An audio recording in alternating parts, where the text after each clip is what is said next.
Hai sahabat, jumpa lagi dengan saya Ratna di sini. Nah, ini kita biasa di sini membicarakan, mendiskusikan masalah berbagai kehidupan yang termasuk law of attraction tentunya. Nah, kita di sini akan bicara tentang apa coba? Elemen api. Apa itu elemen api? Nah, elemen api itu yaitu elemen yang menggebu-gebu, yang panasnya. Seperti sifat api itu kalau dideketin kan terasa panasnya.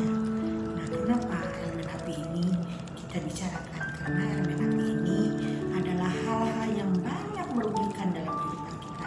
Tentunya ini dalam pandangan psikologis ya, ini menyangkut dengan karakter dan sifat kita. Nah, jadi kalau kita ingin punya kelebihan berkelimpahan harta, kaya raya, kita jauhi elemen api karena elemen api ini sangat-sangat merugikan. Seperti sudah kita ketahui kehidupan ini terdiri dari 3 unsur ya, elemen api, elemen tanah, elemen air.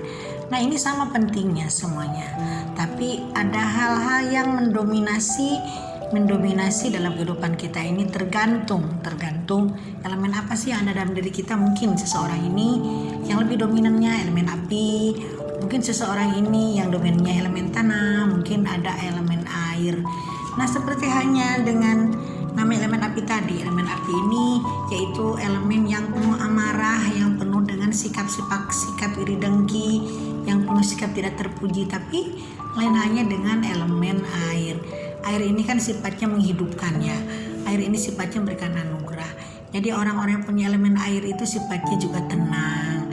Nah, tidak jauh berbeda dengan yang bersifat elemen tanah. Yang bersifat elemen tanah ini, orangnya ini memberikan kedamaian, menolong. Orangnya juga meskipun dihina, diinjak-injak, akan tetap memberikan manfaat. Dan tanah ini memberikan manfaat yang sangat banyak. Makanya zaman dahulu itu orang-orang membuat uang itu dari emas, logam mulia, karena emas ini kan bumi sifatnya ya, jadi bisa memberikan manfaat dan energi tinggi untuk kehidupan kita. Nah, lain halnya sekarang, kenapa sekarang tercipta uang kertas? Nah, tentunya pencipta uang kertas ini sudah memahami namanya fisika kuantum, teman-teman ya.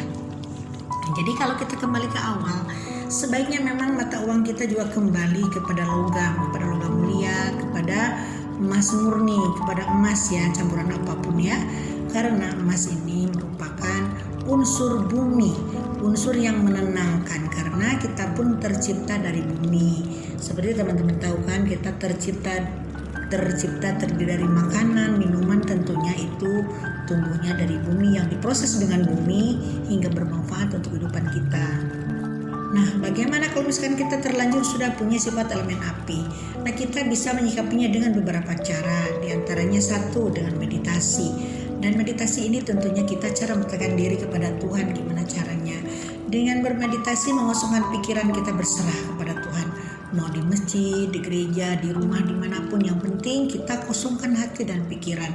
Nanti sehingga kita akan mengalami frekuensi ke alpha state ya. Alpha state itu dimana frekuensi yang sangat tinggi yang diperlukan untuk kehidupan. Lalu keduanya juga kita dengarkan musik yang frekuensinya tinggi, yaitu antara 543 Hz itu ya.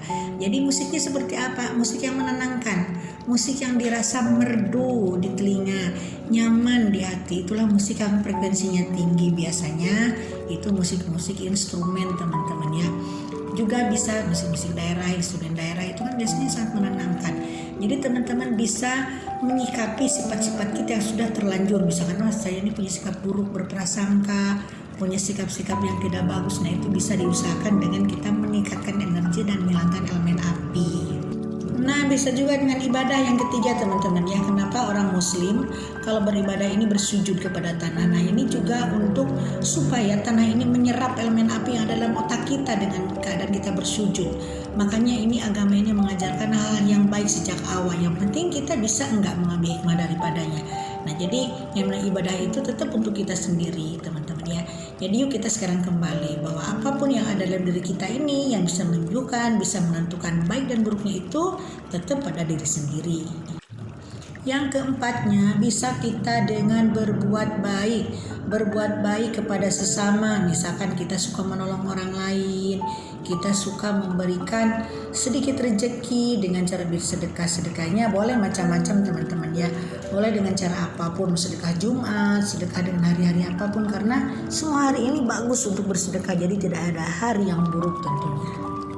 Yang keempat, bisa dengan cara berbagi ilmu. Contohnya kita misalkan punya keahlian di bidang menjahit. Nah, kita buka kursus menjahit gratis kepada orang-orang. Kita juga buka misalkan kursus internet atau kursus menulis atau kursus apapun yang diperlukan untuk orang-orang. Yang penting kita memberikan manfaat untuk orang-orang tersebut sehingga ilmu kita akan berguna. Jangan takut nih teman-teman, kan biasanya begini. Ada orang kalau ilmunya nanti ilmu memasaknya nanti banyak orang tahu, nanti akan ditiru, nanti kita idenya akan apes. Nggak begitu teman-teman, sebaliknya justru. Kalau ilmu kita diamalkan, ilmu kita dibagikan kepada orang lain, kita itu akan lebih pintar. Jadi yang memintarkan itu alam semesta, bukannya ilmu itu semakin dikasih akan semakin surut, tapi itu akan semakin banyak. Nah, inilah salah satu cara menghilangkan elemen api yang ada dalam diri kita teman-teman ya. Kita melakukan hal ini, menghilangkan elemen api ini bertahap, tidak sekaligus. Jadi kita ada proses, yang penting kita ada niat untuk melakukan itu ke arah yang lebih baik tentunya. Oke teman-teman, sekian dulu, mudah-mudahan sehat selalu, mudah-mudahan kita semua dalam lindungan Tuhan Yang Maha Kuasa. Amin. Wassalam.